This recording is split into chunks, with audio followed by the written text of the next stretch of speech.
Thank you guys for coming to Social Media Best Practices for Busy People.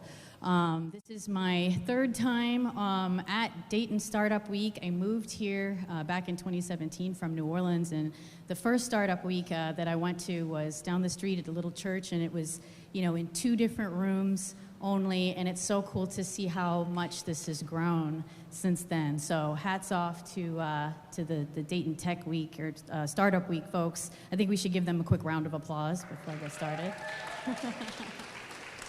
Awesome. And thanks to all of you, too, for coming and making Dayton Startup Week, what it is today, because it's really about you guys as well.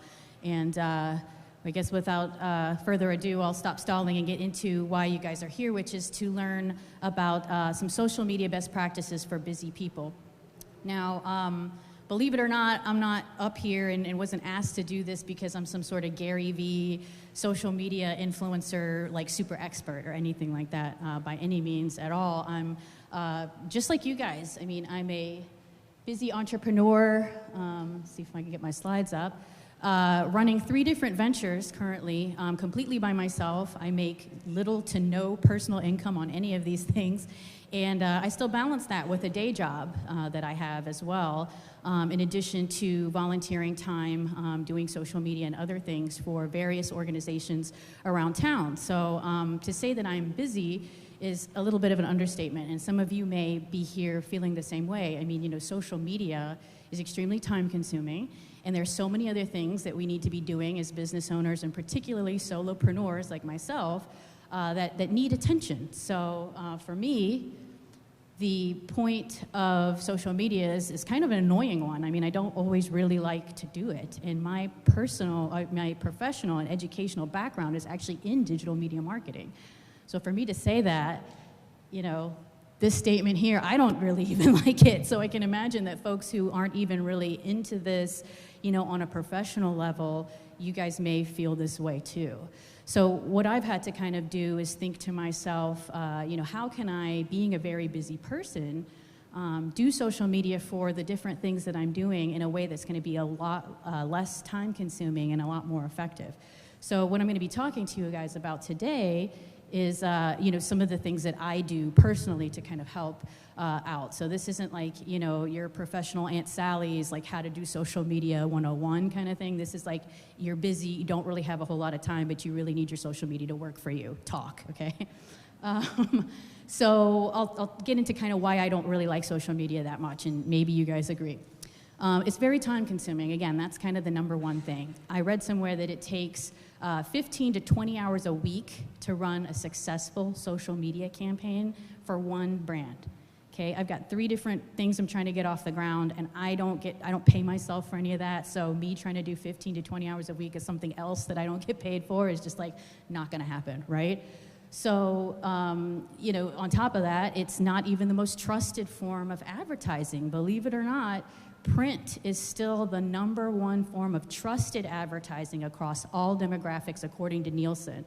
So we're, kind of all freaking out like we have to be on social media, and it's still not, all the way trusted by consumers. And it's not really that surprising when you think about how oversaturated social media is, right? There's like fake news, there's all kinds of weird stuff. There's so much stimuli on social media, it can be really hard to break through that noise, and it's just kind of annoying to me personally, I find. And then another personal thing is I think platform companies are a little shady, right? I mean, how many times have you been talking to somebody, across the table, and you've got your phone out or in your pocket or in your purse, and you're talking about something really obscure, and then maybe 10, 15 minutes later, you're scrolling through your Facebook feed or something, and then you start to see ads about this weird thing that you're talking about, and you've never seen these ads before. Like, that's kind of creepy, right? So, I don't know, social media, it kind of has its downsides. But the pro is that, everybody's on it, and it's relatively free to use. So when you're a bootstrapping entrepreneur, you're a busy person, you don't really have a huge budget, you don't have the capacity to hire somebody to work 15 to 20 hours a week on your social media, or you can't do it, it is a way that you can reach, the most amount of people relatively free, right? Everybody and their mom literally is on Facebook nowadays, right? I even know like some animals that are on Facebook. I'm really not kidding. I'm from New Orleans, and a friend of mine found a baby squirrel that was like injured and like nursed it back to health, and it became her pet, and she made an Instagram for it, Jill the Squirrel or something like that. It has more followers than all of us probably in this room combined. It got picked up by BuzzFeed and everything. So like literally the whole world is on social media, okay? So it's just, unfortunately, as much as I kind of, not really that into it like that, it is a great platform to use, to tell folks about what it is that you're doing, right? So I had to come up with a way, knowing that I have to be on social media, right, as a business and as a brand and have a product. But I don't want to just be on social media. How many of you guys have like ran into a business person who's like, oh, I just started a company and like, I know I need to be on social media and like, or like, hey, you just started a business, are you on social media? Like, people say be on social media like it's just this really general thing. And I know I get really anxious because I don't have the time to like be on social media all the time. Like, what does that mean? Like, am I supposed to be on every platform, like every day, posting like 3 to 5 things a day? Or like, what is be on social media, right? And I don't know about you guys, but that makes me kind of anxious. Like I start to think, am I doing something wrong? Am I like not doing enough stuff? And I just don't have the time. So I really started to kind of think to myself, how can I, still be on social media, but not like be on social media, if that makes sense, right? So I started to think about doing it in a way that was a little bit more specific and a lot more goal-centric. G-O-A-L, goal-centric. And so this is like a little system that I came up with for myself. I started sharing it with a couple of friends. They really liked it. And I grew like a third side hustle out of this, actually, consulting people on this. So it starts with having a goal. And it's not a social media goal. It's like a business goal, having something specific that you want to have happen. So if you're in a position, like I actually am right now, those 3 things that I'm working on, I'm not actually doing any public-facing announcements right now. I'm not on social media. I don't need to be because I don't have a public-facing business goal right now, so I'm not even going to worry myself about being on social media right now. So if you have a product or service that is in its like R&D phase, or you're not really trying to like get too much about it, don't get anxious and worried about being on social media. If you're busy, go tend to the other stuff that you've got to do for your business. Now, if you do have a product, you kind of want people to know about it, well then, okay, you want to be on social media, but use it in a way that's going to propel a specific goal, right? And that could mean only being on like 2 platforms. Like I tell my folks, have a 2-platform maximum so that you're not out here trying to be on like 10 plus different things all the time and trying to manage that. If you've got a really specific goal, you really only need about 2 platforms to hit that, because the goal is going to give you a specific target audience, and that target audience is going to allow you to figure out what to say and where to say it. So once you've reached that goal, if you don't have another one for like another couple of weeks, fine. Don't do the same thing and be on it like all the single time if you don't really have a specific goal in mind, okay? So we're kind of thinking about these goals as like a little modular world unto itself. And that goal, a different goal, may have 2 different platforms that you're using. And we're gonna kind of get into that in a second. So we're gonna have a goal, a specific target audience, and understand what to say and where to say it. So we're diving into the first part, which is goals. Again, having a goal is important because it's going to save us time. This is, huge for busy people. It's going to also help us determine the type of content and the specific call to actions we need to tell people to help us reach this goal. And it's also going to help us narrow down those 2 mediums, that we're going to use out of everything that there could possibly be for us to post on. Which one are the 2 best for that goal? So when we're trying to figure out what the goal is, we're going to look at, what are we trying to promote? I look at promoting on social media as kind of 2 different worlds, right? You can promote for yourself, or you can be promoting for a business. And you've probably seen a lot of people on, Instagram and stuff like that, particularly posting about themselves a lot, and they typically turn into be influencers or, people who just kind of are posting about their life and stuff. But businesses are promoting about their products and services, right? So I'm making this distinction because we're probably mostly, I imagine, in this room as sort of startup people and business people you're here trying to learn how to use social media, best for your product or service. And that's important because we're not going to be talking about, doing this the way that influencers do. Okay, because influencers have a totally different end game. Their job is to be on social media, right? They want to just get a ton of likes and followers because there's a ton of stuff, great stuff, that they can get from having a ton of likes and followers. But that's kind of like their end game, and ours is not to do that. I mean, at the end of the day, it's great to have tons of likes and followers, but at the end of the day, we're trying to sell product and increase revenue. And that's like a really big distinction because you don't really want to be copying what influencers do when you're trying to sell a product. They sell themselves. So that's a really big distinction there. So when you're thinking about what a social media goal or a goal for your social media is it needs to be specific, obtainable, and quantifiable, okay? Now, I'm not going to make you guys repeat that back to me like we're in kindergarten, but I am going to say it again because it's really important. They need to be specific, obtainable, and quantifiable. So this is bad examples of a goal for social media, right? It's like we want 2 million people buying our products, or we want 1 million followers. I mean, sure, those things are great, and that's not a bad goal to have, but how long is it going to take us to get 2 million followers? I mean, it takes me like 3 weeks to get like 5 new followers sometimes, right? So, I mean, and are they even real? Like, so those are like, kind of weird goals. They're not really the best type. Better goals are like we want more followers, or we want more clicks to the website, right? We want more of something, more visitors to our showroom, or more people coming to our events, that kind of thing. That's a little bit better. More of a specific product sold online, right? Great social media goals have a time frame, right? So 40 new Instagram followers in August. Beautiful. 500 clicks to my website throughout the month of August, right? Great. Let's see if we can do that.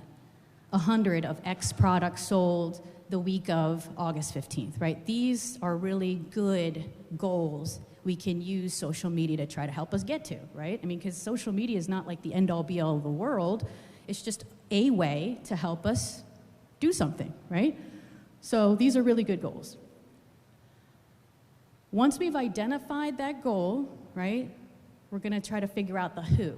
This is who are the people that are going to help you reach that specific goal. Are they male or female? What's their age range? Are they into something specific? This is the type of important type of information we want to know because we need to be promoting or posting content that these people like and are going to interact with, right? So we kind of have to dive a little deeper into that. So let's use the example of the goal that we want at least 50 people at our event in August.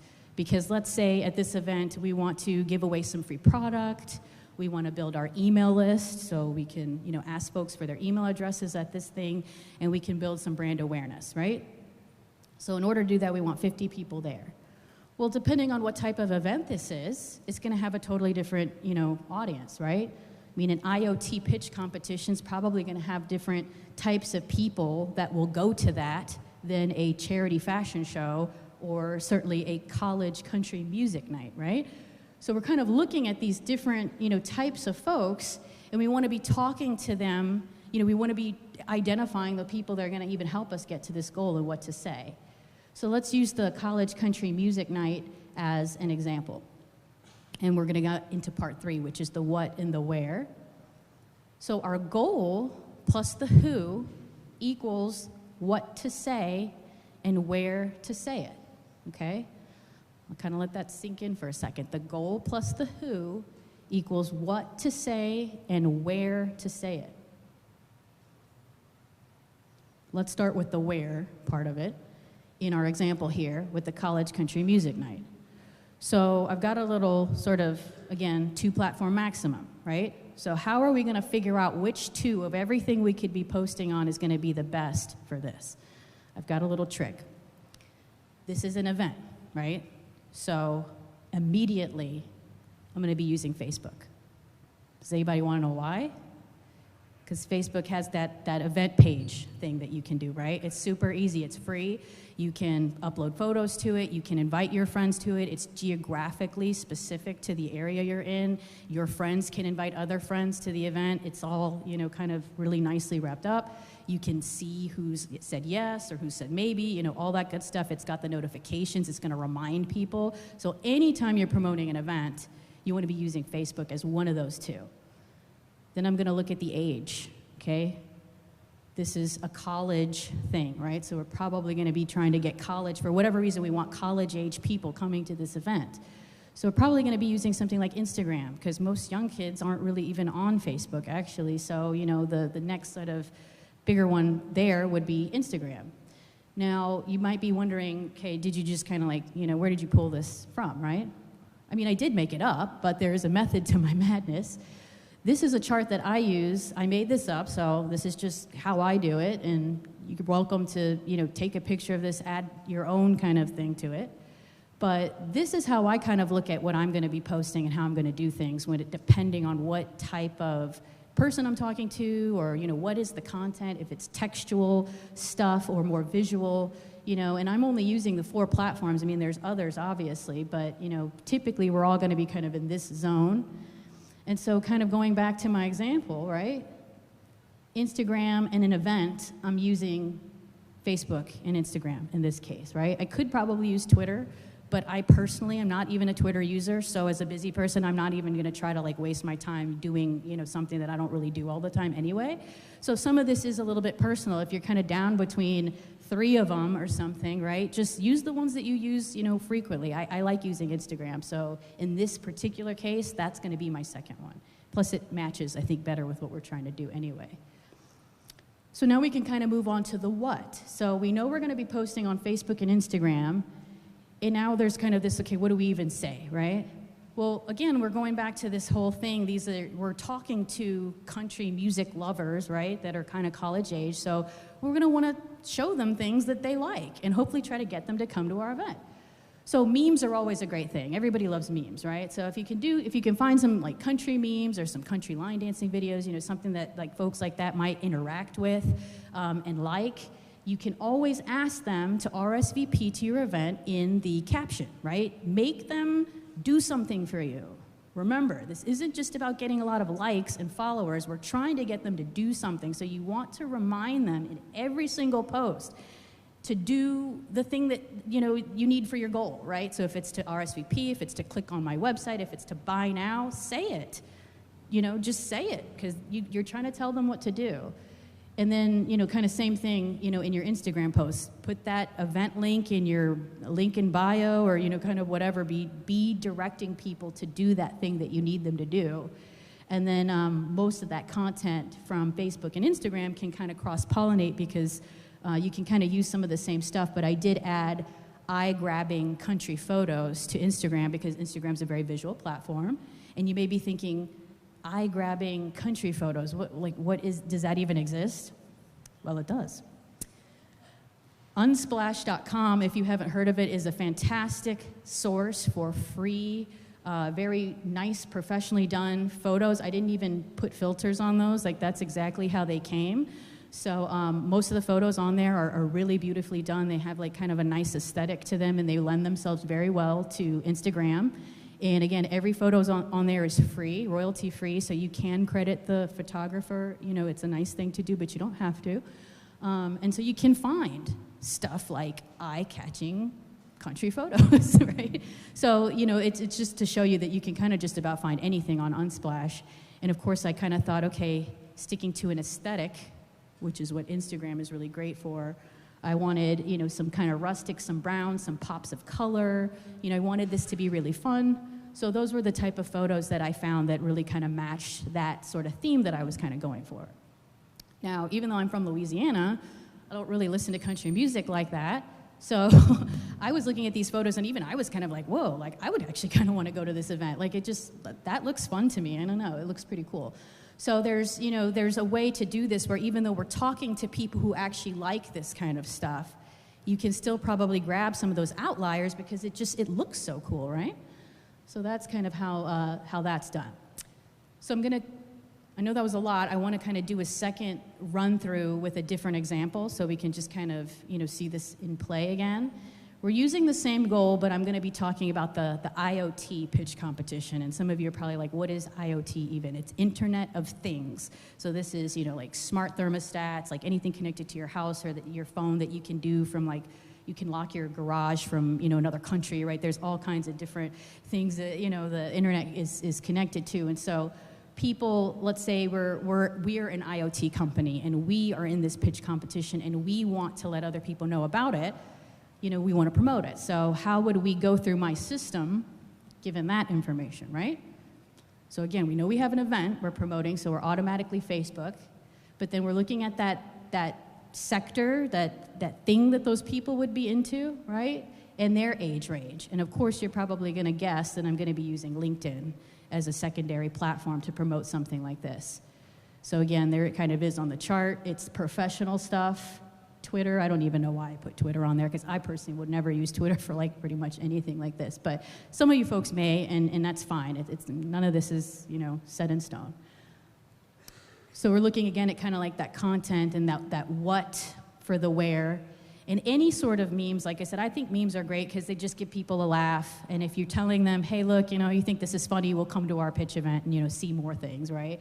Or you're sharing industry-specific news. Oh, if you thought this IoT article was cool, come to our event. We got 5, 10 different people presenting on IoT. It's going to be great. Tell them to do the thing, Let them know what it is that they can do, after they've had a laugh and after they've liked the photo or the article. So that's my system. Again, kind of tying it all together. We start with that goal. Make sure it has a time frame so you can kind of give yourself some time and hopefully quick time to turn this around. Identify the audience that will help you reach it. And then you're going to choose those 2 best mediums for the goal itself and the people you're talking to and posting that content that's going to be relevant to them, okay, and that particular goal. So I have one last little thing I'll leave you guys with, which is like a little Instagram tip for those of you who like using Instagram. And you know how Instagram pages, when you view them, are kind of like, there's like the grid system. We always kind of talk about the grid system. Stick to the grid for your goal clusters, right? I'm talking about using social media only when you kind of, if you really need to and you're really in a pinch and you're super busy. Just using it to reach a certain goal, right?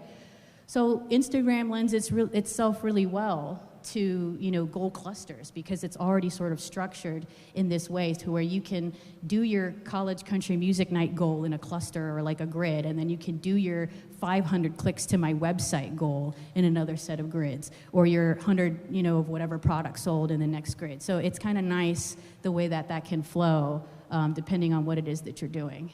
And that is it. I will be happy to answer anybody's questions or sort of flick back to any slides you want to take a picture of or talk about some more. But otherwise, you can follow me on LinkedIn and connect. And I also have my email up there if anybody has any questions or something they want to email me or ask specifically. Just real quick, can you explain Instagram Grid? Oh, okay, sure. So when you go to Instagram, somebody's account, and you can kind of see every photo or everything that they've ever laid out, it's in a grid. So there's photos, and I think it only shows you like 9 at a time, right? Kind of. It depends on how long your phone is, I guess, too. But typically, in like the marketing world, we'll typically try to post things on Instagram according to this 3x3x3 kind of 9-square grid. Does that kind of answer it a little bit better? You're saying this, go back 1. So this is your first photo, this is your second photo, this is your third photo. Photos, yeah. Right. So if that makes sense for you guys.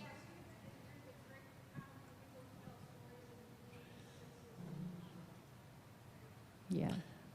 All right, any other questions? Raise your hand, I'll bring you a mic.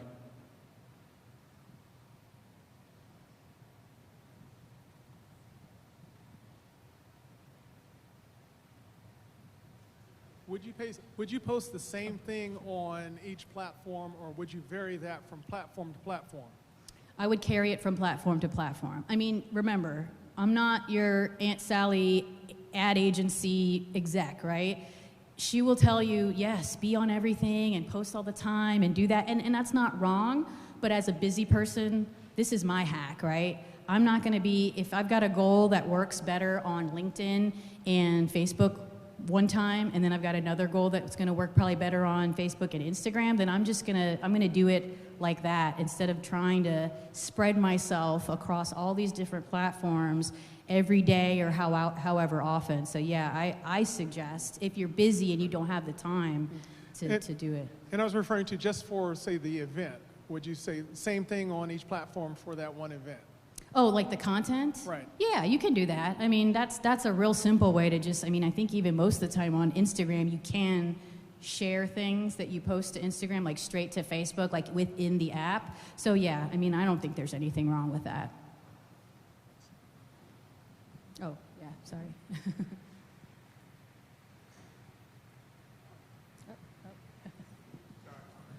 Okay, so you post it, but where? So if you don't have a huge number of followers, so you've got a business page and you don't have a huge number of followers, are you paying for, like, are you posting these in ads?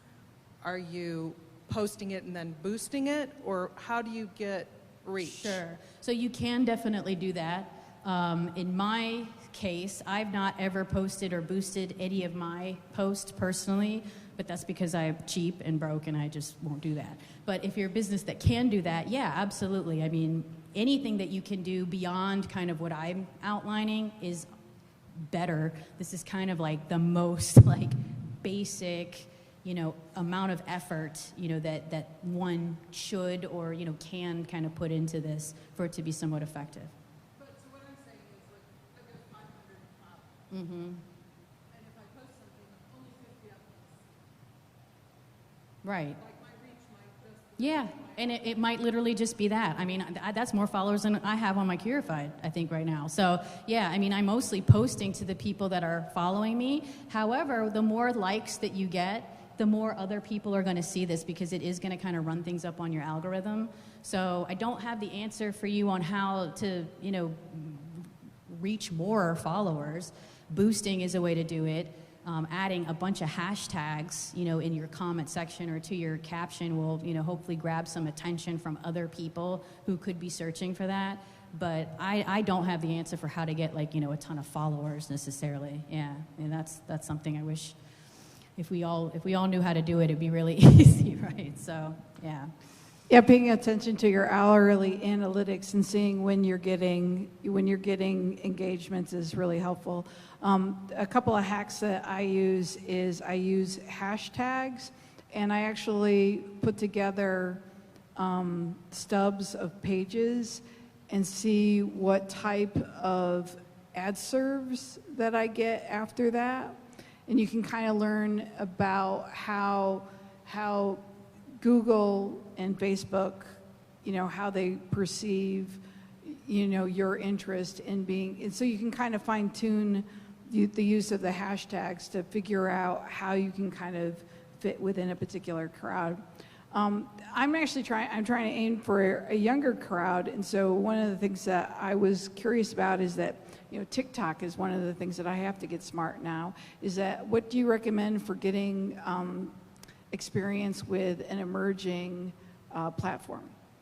Well, an emerging platform TikTok, I guess, is probably not even emerging for the people who use it because they've been using it, right? Young kids have been using TikTok for kind of a while now, so it's emerging for us. Great meme machine. It's emerging for us. And I mean, to that, I don't know. I mean, again, I would just look back at the social media goal, right? Most of the stuff that I'm doing would probably not use TikTok. And so, again, kind of from the viewpoint of being a busy person who's like, I really just need to be on the platforms that are going to get me the most kind of bang for my buck and time. I would just, I'd research, you know, maybe other companies that are using TikTok successfully for whatever reason, and maybe try to emulate, you know, that, which actually is, you know, kind of a good strategy for really anybody on any platform, is to look at, you know, how to do things like that from different sources as well.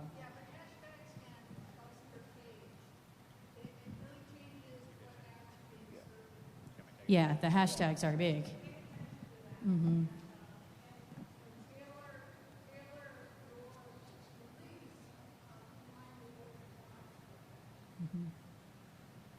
It's a good one.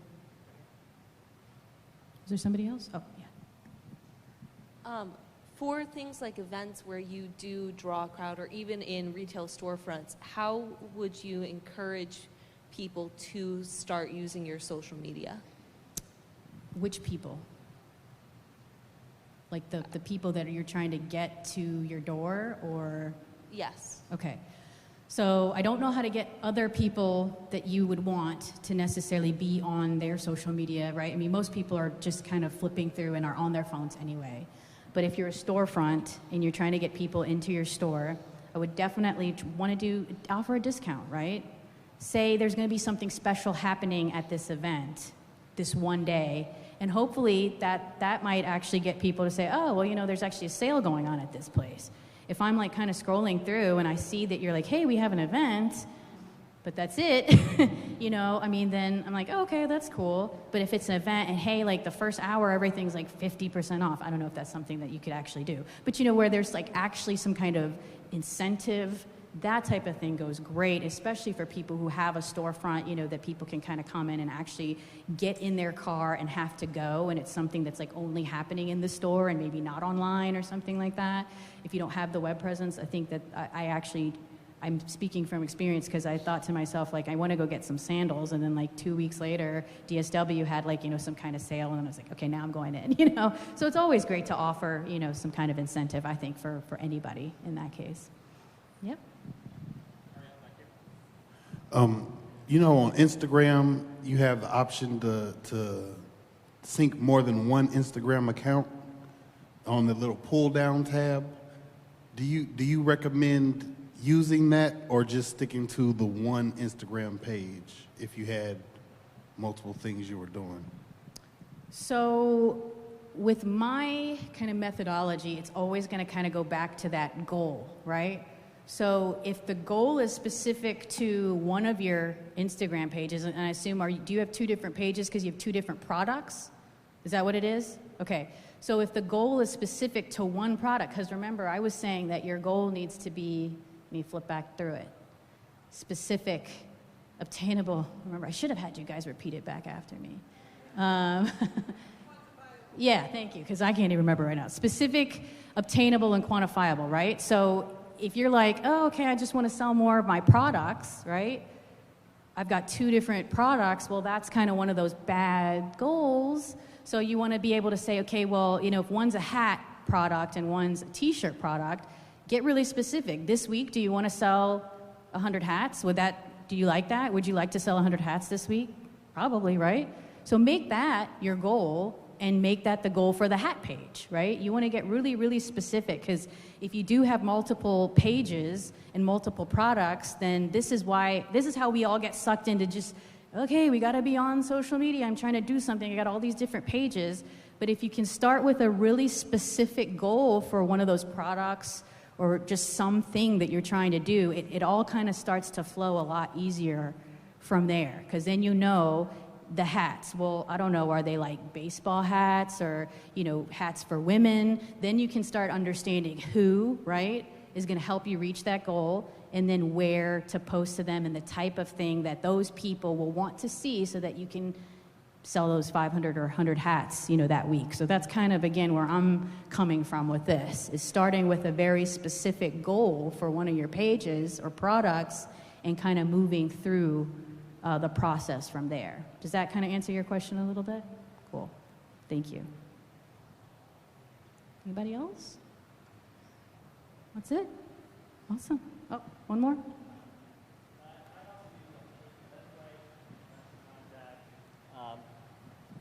I use Eventbrite, Constant Contact, and in fact, I'm dealing with the issue right now. And you know, what's funny is, like, I got posted something on Facebook, but it didn't go in the events area of Facebook, and yet it's an event. So in order to put it in the events area, you have to actually post it directly in there. Just because you do a posting on Facebook doesn't turn it into an event. Correct?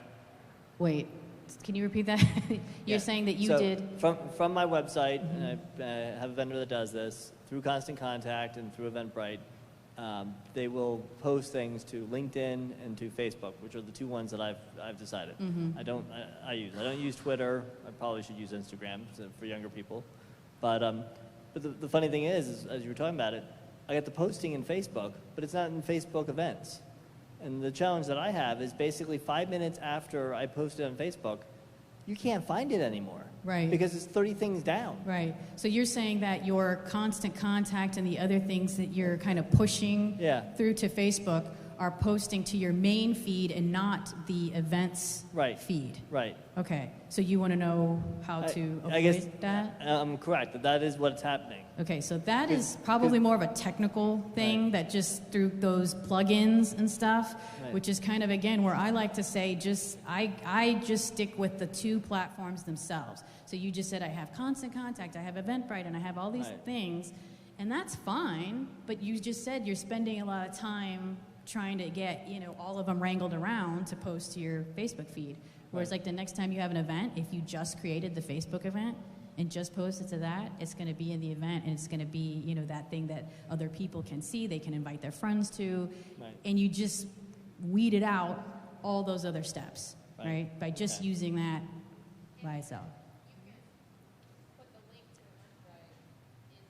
Right, that's what I've done. That's what I do. But it's just kind of interesting how things literally it's just extra disappear. steps, right? Yeah, I mean, it's annoying. Yeah, I hate stuff like that. So that's again kind of part of how I came up with this system for myself. Again, I'm just kind of sharing it with you guys, and everyone's going to have kind of a different way of doing it and using different platforms. But again, it's when you're busy and you don't really have the time or energy or want to have to deal with all this extra stuff.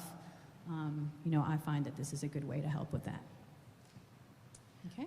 Oh. So, something that I personally found helpful, especially like if you're posting an event, is using the Facebook stories or the Instagram stories, because those stay up for 24 hours. So, and you can add multiple things. So if you can even just you don't even have to post a picture. You can just type in, I have an event coming up or whatever that is, but it stays up for 24 hours and you can add to it.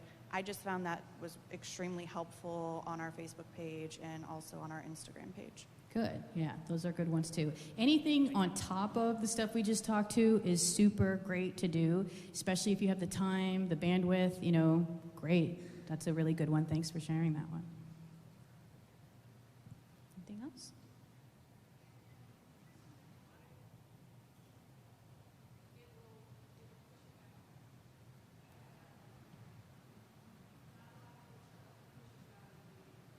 Doing things live, yeah.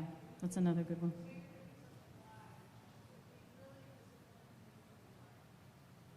Yeah. And again, that's something you got to be there, you have to be present for, and you have to be on social media, right? So those are all kind of like those extra added nice things that you can do, of course. But, typically I'm not even doing that because this is sort of one of the last things I want to be dealing with, honestly. And I imagine most of you kind of feel the same way. I've got so many other things that I got to do for my business is like social media. Whoa. So. Right. But you have to schedule that into your time to do all that stuff. Yep. Okay. All right. Is that it? Awesome. Thank you, guys. Appreciate it. Thank you, Arielle. Coming up next, 2 p.m. sessions. On our main stage, we have Bootstrapped Marketing Design Tools with Buddy Pitt.